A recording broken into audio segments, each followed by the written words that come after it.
Hello students, जैसा कि हम चैप्टर पढ़ रहे थे class 10 subject science physics chapter number 1 electricity. जैसा कि हमने लास्ट टॉपिक में पढ़ा था इलेक्ट्रिक पोटेंशियल क्या होता है और पोटेंशियल डिफरेंस के बारे में पढ़ा था कि क्या होती है इलेक्ट्रिक पोटेंशियल और पोटेंशियल डिफरेंस। तो और इसके बारे में हम उसके क्वेश्चंस लगाएंगे, कुछ 3 क्वेश्चन है आपके लिए। तो मैं आप लोगों को बताता हूँ, थोड़ा सा रिवाइज कराता हूँ इसको कि इलेक्ट्रिक पोटेंशियल एक्चुअली में होता क्या है और पोटेंशियल डिफरेंस एक्चुअली में होता क्या है, क्योंकि उसी के हम क्वेश्चंस लगाएंगे, आज क्वेश्चन करेंगे। तो मैं आपको बताता हूँ इलेक्ट्रिक पोटेंशियल। इलेक्ट्रिक पोटेंशियल मैंने बताया था आपको कि कोई भी पॉजिटिव चार्ज, जब कोई पॉजिटिव चार्ज को हम इन्फिनिटी से लेके आते हैं, जब किसी पॉजिटिव चार्ज को हम इन्फिनिटी से किसी एक पॉइंट तक लेकर आते हैं, तो जो पॉजिटिव चार्ज के कारण, इस पॉजिटिव चार्ज के कारण जो वर्क डन होता है, कहाँ तक लाने में, इस पॉइंट ए तक लाने में जो इस पॉजिटिव चार्ज के कारण जो वर्क डन होगा, उस वर्क डन और उस पॉजिटिव चार्ज के रेशियो को क्या कहते हैं, पोटेंशियल, इलेक्ट्रिक पोटेंशियल कहते हैं। क्या कहते हैं हम लोग, इलेक्ट्रिक पोटेंशियल। किसको, किसी भी पॉजिटिव चार्ज को जिसे हम कहाँ से लेके आ रहे हैं, इन्फिनिटी से कहाँ तक, किसी एक डेड पॉइंट, मतलब किसी एक पॉइंट तक। वो पॉइंट कौन सा है हमारा ए। जब हम किसी भी पॉजिटिव चार्ज को इन्फिनिटी से किसी एक पॉइंट तक लेके आएंगे, तो उसके द्वारा जो वर्क डन किया जाएगा, वह वर्क डन और उस चार्ज की क्वांटिटी का रेशियो क्या कहलाएगा, इलेक्ट्रिक पोटेंशियल कहलाता है। उसका फॉर्मूला मैंने आपको बताया था, लास्ट टाइम को बताया था, V=W/Q। और इसके बाद मैंने एक और बात बताई थी आप लोगों को, पोटेंशियल डिफरेंस। ये हमारे लास्ट टॉपिक का रिवीजन चल रहा है। मैंने इसके बाद एक बताई थी आपको पोटेंशियल डिफरेंस। पोटेंशियल डिफरेंस क्या होता है, इसको शॉर्ट में बोल देते हैं पीडी। क्या बोलते हैं, PD. P for potential, D for difference. मैंने पोटेंशियल डिफरेंस बताया था कि पोटेंशियल डिफरेंस में किन्हीं दो पॉइंट, जैसे मान लो ए और बी, इस पॉइंट से किसी पॉजिटिव चार्ज को, इस पॉइंट से किसी पॉजिटिव चार्ज को पॉइंट ए तक जब मैं इसको लाता हूं, तो इसके द्वारा जो वर्क डन किया होता है ना, जो वर्क डन होता है, उस वर्क डन तथा उस चार्ज की क्वांटिटी, मान लो मैंने मान लिया पॉजिटिव क्यू या क्यू नॉट, उस चार्ज की क्वांटिटी का रेशियो क्या कहलाता है, हमारा पोटेंशियल डिफरेंस।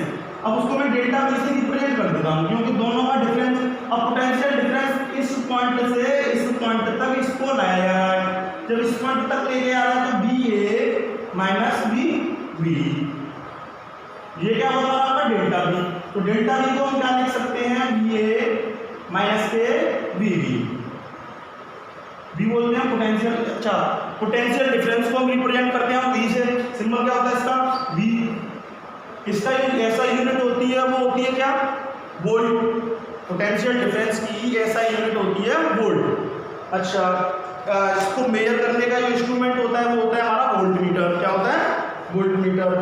पोटेंशियल डिफरेंस को किसी भी रजिस्टर के, अच्छा हमें पता करना है कि किन्हीं दो कंडक्टर के बीच में पोटेंशियल डिफरेंस कितना है, तो हम क्या करते हैं, पोटेंशियल डिफरेंस को हमेशा कंडक्टर के पैरेलल में लगाते हैं। ये सपोज करो रजिस्टर है, रजिस्टर के पैरेलल में मैंने क्या लगा दिया, वोल्टमीटर। तो मुझे पोटेंशियल डिफरेंस फाइंड करना है इसके दोनों के, इस रजिस्टर के पॉइंट्स पर मुझे पोटेंशियल डिफरेंस फाइंड करना है। तो मैंने क्या किया कि इस वाले रजिस्टर के इस वाले एंड और इस वाले एंड पर मैंने एक वोल्टमीटर लगा दिया, और मुझे पता करना है कि इस पर कितना वोल्टेज है। तो मैंने जब ये लगाया, तो लगाने के बाद क्यों लगाते इसको पैरेलल में, क्योंकि इसका जो रेजिस्टेंस है वो क्या होता है, हाई। क्या होता है, क्योंकि जब हम इसको लगाते हैं, लगाने के बाद ये क्या करता है, ये वोल्टेज मेजर करता है। क्या मेजर करता है, वोल्टेज। जब ये वोल्टेज मेजर करेगा, तो जब ये वोल्टेज मेजर करेगा तो इसको क्या कहते हैं, वोल्टमीटर। क्या कहते हैं उसको, वोल्टमीटर। नेक्स्ट, अब इसको हम करते हैं क्वेश्चंस लगाते हैं, ठीक है। आप ये पुरानी वाली चीज थी कि मैंने बताया था इलेक्ट्रिक पोटेंशियल और पोटेंशियल डिफरेंस। पोटेंशियल डिफरेंस को रिप्रेजेंट करते हैं पीडी से, और इसकी ऐसा यूनिट होती है वोल्ट, और वोल्ट को रिप्रेजेंट करते हैं वी से, किससे रिप्रेजेंट करते हैं, वी से। ओके, नेक्स्ट हम पढ़ते हैं उसके बारे में, क्वेश्चंस लगाते हैं, ठीक है। क्वेश्चन कराते हैं हम लोग। जैसे कि आपका फर्स्ट क्वेश्चन दे रखा है आपका, फर्स्ट क्वेश्चन है how much work done is done in moving a charge of 2 coulombs from a point at 100 volts to a point at 120 volt। इसमें आपको दे रखा है क्या, 2 कूलम का दे रखा है चार्ज। तो मैं question first number solution number 1, जब मैं इसको सॉल्व करूंगा तो इसमें जो चार्ज की क्वांटिटी है वो कितनी है, 2 कूलम। कितनी है, 2 कूलम। और ये किस पॉइंट से लेके आ रहा है, एक point two eight 100 volt to एक पॉइंट ऑफ 120। इसको हम डायग्राम बनाने का सपोज करो, मान लीजिए बी पॉइंट है और ये कौन सा पॉइंट है, ए पॉइंट। इस पॉइंट से इस चार्ज को लेके आया जा रहा है, तो इस चार्ज की जो क्वांटिटी है वो कितनी है, 2 कूलम। और किस पॉइंट पर रखा हुआ है, इस पर। तो इस पर जो वोल्टेज है वो कितना है, 120 या 100। यहाँ पर जो वोल्टेज है वो कितना है, 100 वोल्ट। और यहाँ पर जो वोल्ट है वो कितना है, यहाँ पर जो वोल्टेज है वो 120 वोल्ट। कितना है, 120 वोल्ट। जब यहाँ पर हम B से A तक लेके आए हैं चार्ज को, तो यहाँ पर क्या पूछा है, इसमें वर्क डन पूछा है। क्या पूछा है, वर्क डन। तो जो अभी हम लोगों ने पढ़ा था potential difference, delta B equal to क्या था, W upon Q, small q या कैपिटल Q। तो डेल्टा B को रिप्रेजेंट करते हैं VA minus VB equal to W upon Q। वो ये क्या निकालना है, W इक्वल टू हो जाएगा VA माइनस के VB इंटू Q। अब VA कितना है आपका। अच्छा, आप लोगों को मुझे एक बात बताओ, यहाँ पर मैंने VA माइनस VB क्यों लिया, B सफिक्स में लिखा हुआ है V, मैंने क्यों लिया, क्योंकि ये V से कहाँ तक आ रहा है, A तक। जब ये V से A तक आ रहा है तो मैं काम को पहले जो लास्ट में आता ना ये वाला, इस वाले को पहले लिखूंगा, इस वाले को बाद में लिखूंगा। तो ये क्या है, W इक्वल टू VA की वैल्यू कितनी है, 120 और VB की वैल्यू कितनी है, 100। VB वाला हुआ है, VA हुआ 100 इंटू Q की वैल्यू 2। तो W इक्वल हो जाएगा 120 माइनस से 100 इंटू 2। W इक्वल हो जाएगा ना 20 इंटू 2। W इक्वल हो जाएगा 40 जूल। W इक्वल कितना हो जाएगा, 40 जूल, क्योंकि 120 में सेंटर गया तो कितना हो जाएगा 20 और इंटू 2 कितना हो जाएगा 40 जूल। कोई प्रॉब्लम इसमें, समझो और कॉपी करो पहले इसको। मैं सेकंड वाला क्वेश्चन में आपको कराता हूँ।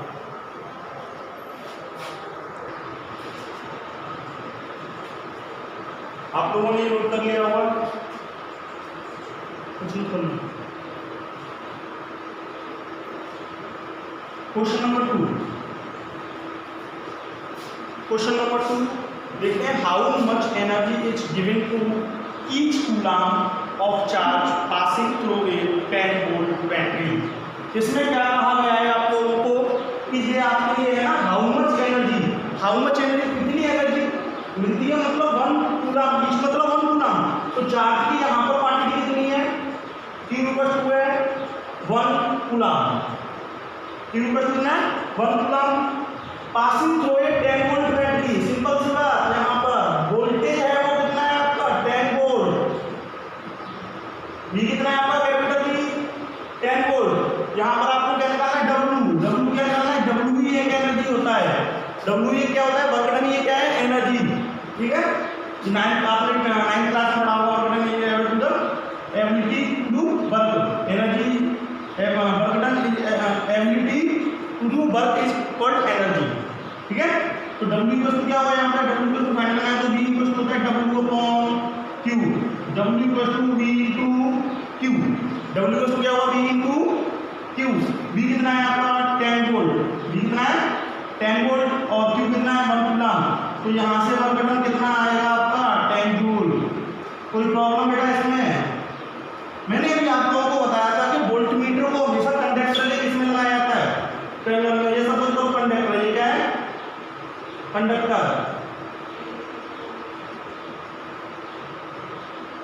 इसके पैरेलल में मैंने क्या लगाया है, यहाँ पे वोल्ट मीटर। क्या लगाया, वोल्ट मीटर। जब मैं वोल्ट मीटर को इसके पैरेलल में लगाता हूँ उसको बोलते हैं वोल्ट मीटर। पैरेलल में इसलिए लगाया था क्योंकि ये कम से कम करंट क्या करे, मेजर करे, क्योंकि ये करंट मेजर कर लेगा तो ये फिर वोल्टेज मेजर नहीं करेगा, ये कम से कम करंट मेजर करे, इसलिए हम इसको किसमें लगाते हैं, इसको पैरेलल में लगाते हैं। ठीक है, अगर मैंने इसको पैरेलल में लगाया तो इससे कम से कम क्या करेगा, करंट मेजर करेगा। तो इसके लिए करंट कम से कम मेजर करे तो इसके लिए क्या चाहिए, इसको हाई रेजिस्टेंस। तो हमेशा कहा जाता है आप लोगों को वोल्टेज को वोल्टमीटर को कंडक्टर के पैरेलल में लगाया जाता है, और इसका जो रेजिस्टेंस होता है, क्या होता है, रेजिस्टेंस। अभी रेजिस्टेंस के बारे में चर्चा हम करेंगे इस टॉपिक के बाद। तो जो रेजिस्टेंस होता है वोल्टमीटर का वो हाई रखा जाता है।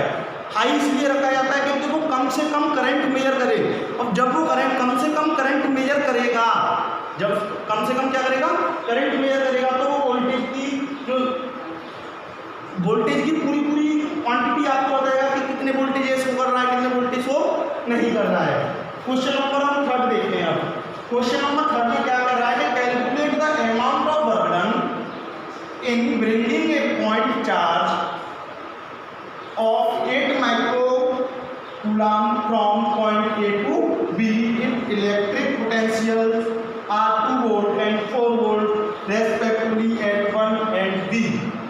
ठीक है, इधर देखो potential R2 volt and 4 volt respectively at A and B।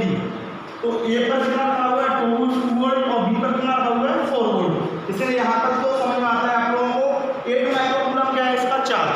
तो वो क्या कह रहा है, जब वो कहने वाला है, क्वेश्चन कह रहा है आपका क्वेश्चन नंबर 3 कि जब मैं किसी चार्ज को A पॉइंट से B पॉइंट तक लेकर जाता हूँ तो उसके द्वारा वो चार्ज वर्क डन आपको फाइंड करना है। उसके द्वारा क्या करना है, आपको वर्क डन फाइंड करना है। और उस जो चार्ज की क्वांटिटी है वो आपको कितनी दे रखी है इसमें, 8 माइक्रो कूलम।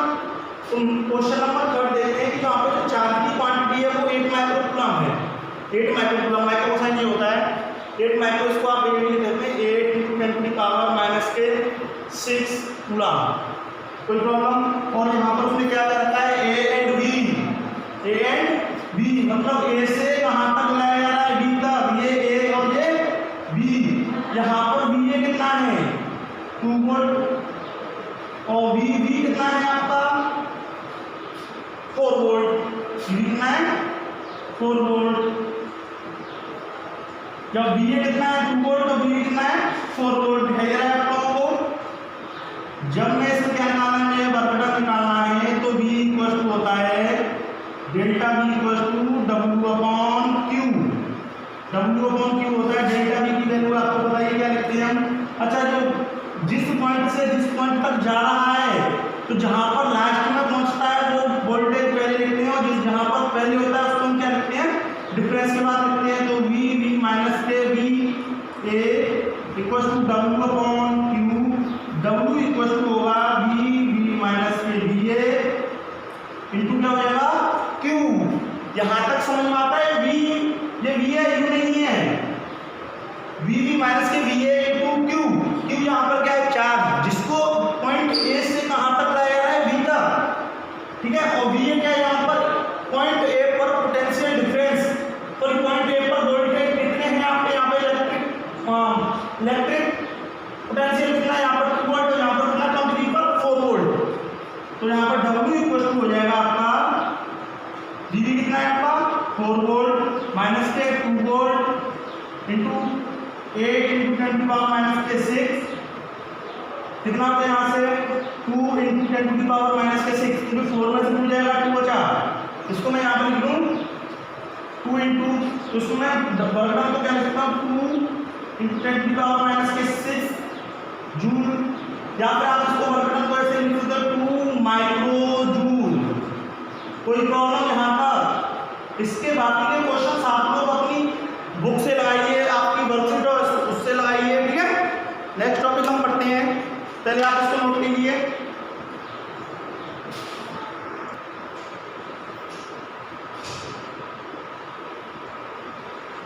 जैसा कि हम लोगों ने भी पढ़ा था, इलेक्ट्रिक पोटेंशियल के क्वेश्चंस लगाए थे हम लोगों ने भी। तो अब हम पढ़ते हैं next topic, electric current. Electric current क्या होता है, मैं आप लोगों को समझाऊँ। जो आपके कंडक्टर में इलेक्ट्रॉन्स होते हैं, उन इलेक्ट्रॉन्स की डायरेक्शन जिस पर डिपेंड करती है वो इलेक्ट्रॉन फ्लो, मतलब क्या होता है इलेक्ट्रिक करंट। कितने इलेक्ट्रॉन्स या कितना चार्ज कितने टाइम तक फ्लो हो रहा है, वो क्या कहलाएगा उसका इलेक्ट्रिक करंट। इलेक्ट्रिक करंट के लिए आपको बताऊं, it is the potential difference between the ends of the wire which makes the electric charge to flow in the wire. मैं आप लोगों को बताऊं कि जैसा कि किसी भी चार्ज मतलब वायर के पास एंड्स पर जो पोटेंशियल डिफरेंस होता है, समझो ये कंडक्टर है, इसके जो पॉइंट्स पर जो पोटेंशियल डिफरेंस होता है, यहाँ पर पॉजिटिव मानिए इधर नेगेटिव मानिए, तो इधर से क्या होगा करंट फ्लो होगा, क्या फ्लो होगा करंट।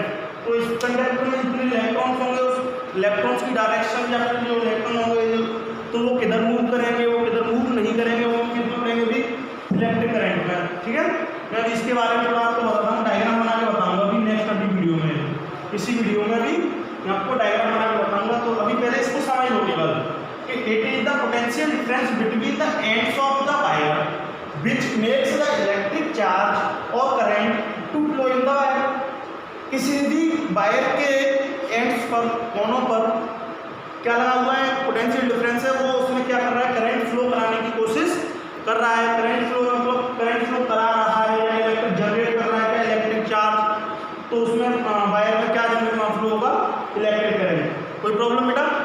या फिर ऐसा समझो सीधी सीधी बात कि किसी भी वायर के एंड्स पर पोटेंशियल डिफरेंस लगा हुआ है तो उसमें इलेक्ट्रिक चार्ज फ्लो होगा या फिर क्या होगा इलेक्ट्रिक करंट फ्लो होगा।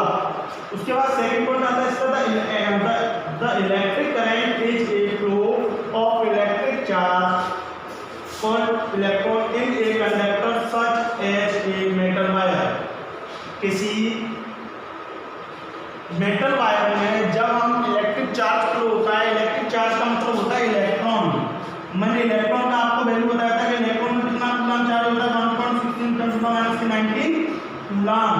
मैं आप लोगों को पहले बता चुका हूँ कि किसी भी मेटल, सेकंड पॉइंट क्या कह रहा है, किसी भी मेटल वायर में जब क्या फ्लो होगा इलेक्ट्रिक करंट फ्लो होगा या फिर इलेक्ट्रिक चार्ज, और चार्ज का फ्लो क्या होता है इलेक्ट्रॉन्स, तो उसको क्या कहेंगे किसी भी कंडक्टर के या किसी भी मेटल वायर के कंडक्टर में इलेक्ट्रिक करंट या इलेक्ट्रिक चार्ज फ्लो होता है तो वो क्या कहलाता है, इलेक्ट्रिक करंट कहलाता है। क्या कहलाता है, इलेक्ट्रिक करंट कहलाता है।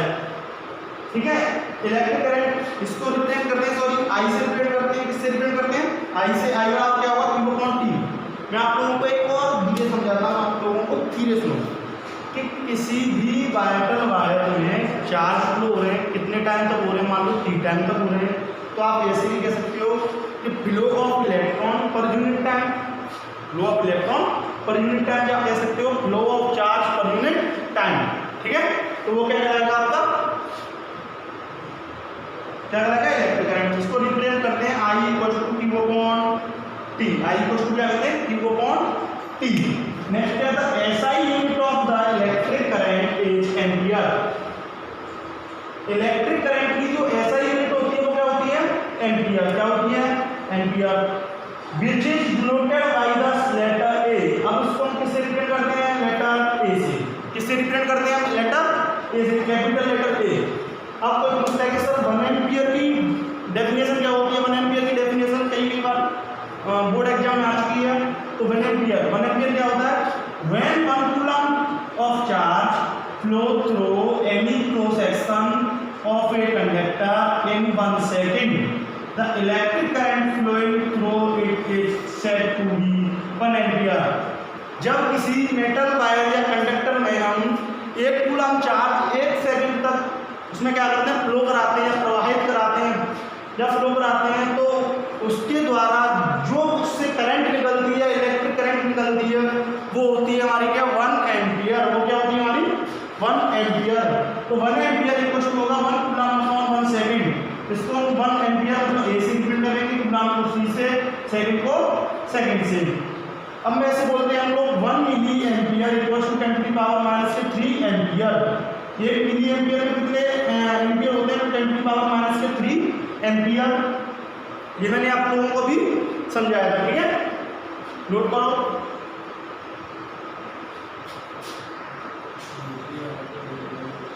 जैसा कि हम अभी पढ़ रहे थे इलेक्ट्रिक करंट, तो current is measured by an instrument is called ammeter. जिससे हम करंट को मेजर करते हैं उस इंस्ट्रूमेंट का नाम क्या होता है? Ammeter. An ammeter should have very low resistance so that it may not change the value of the current flowing in the circuit. हम जो एमीटर होता है उसका रेजिस्टेंस लो से लो रखते हैं, कम से कम रखते हैं। इसलिए कम से कम रखा जाता है क्योंकि जब हम उसको सर्किट में ऐड करते हैं तो वो क्या कर सके, कम से कम क्या कर सके, करंट को चेंज कर सके, करंट कम से कम करंट ले, जिससे क्या हो जाएगा, वो सर्किट की करंट को पूरी को मेजर करेगा। क्या करें यहाँ पे देखो, it may not change the value of current, current की वैल्यू को चेंज नहीं कर सके फ्लोइंग द सर्किट, जो सर्किट में बह रही है। तो जो हम लगाते हैं वो एमीटर को, एमीटर का पूरा सेटअप बना हुआ है। इसको एमीटर को किसके साथ लगाया? कंडक्टर के साथ। यहाँ से करंट फ्लो हो रही है तो ये क्या करेगा, करंट की डिफ्लेक्शन रहेगा ये वाला कि कितना करंट इसमें मेजर किया, कितना करंट मेजर नहीं किया। मैं आप लोगों को फिर भी एक और बार बताता हूँ कि जो एमीटर को हम लोग किसके साथ जोड़ते हैं? कंडक्टर के साथ सीरीज में जोड़ते हैं और इसका रेजिस्टेंस है वो कम से कम रखा जाता है। इसलिए कम से कम रखा जाता है क्योंकि ये करंट को कम से कम डिफ्लेक्ट करे, करंट को ज़्यादा से ज़्यादा चेंज नहीं करे। ठीक है, अब ये बात आती है इंपोर्टेंट पॉइंट, कितना इंपोर्टेंट पार्ट है, मैं आप लोगों को इसको समझाता हूँ। मैंने क्या किया, एक बैटरी को एक कंडक्टर के साथ मेजर कर दिया। कंडक्टर, इसको क्या बोलेंगे हम? कंडक्टर के साथ लगा दिया। तो जब मैंने बैटरी को कंडक्टर के साथ लगाया तो उसको बैटरी के नेगेटिव टर्मिनल और पॉजिटिव टर्मिनल, अभी मैं इसको समझाऊंगा नेगेटिव टर्मिनल क्या होता है, पॉजिटिव टर्मिनल क्या होता है। नेगेटिव टर्मिनल से पॉजिटिव टर्मिनल की तरफ क्या होगी, करंट फ्लो होगी। करंट जब फ्लो होगी कंडक्टर में तो जो करंट की डायरेक्शन वो तो डायरेक्ट, बट जो इलेक्ट्रॉन की डायरेक्शन होगी वो क्या होगी, इसके अपोजिट होगी। क्यों होगी? क्योंकि इस बैटरी के साथ साथ यहाँ पे पॉजिटिव आएगा, यहाँ पे नेगेटिव आएगा इस बैटरी के कारण। तो जो इलेक्ट्रॉन्स होंगे वो नेगेटिव से काम की तरफ बनेंगे पॉजिटिव, क्योंकि इलेक्ट्रॉन को जो चार्ज होता है वो नेगेटिव होता है। क्या होता है? साइन होता है, क्या होता है, नेगेटिव होता है। तो नेगेटिव किधर की साइड होते हैं, पॉजिटिव की साइड। तो जो इलेक्ट्रॉन की डायरेक्शन होगी वो करंट की डायरेक्शन में क्या होगी, अपोजिट होगी। क्या होगी? अपोजिट होगी। ठीक है, आप नोट कीजिए और इसके कुछ आप क्वेश्चंस लगाइए घर पर बैठ के। वीडियो अच्छा लगे तो लाइक करना, सब्सक्राइब करना चैनल को। ठीक है, थैंक यू।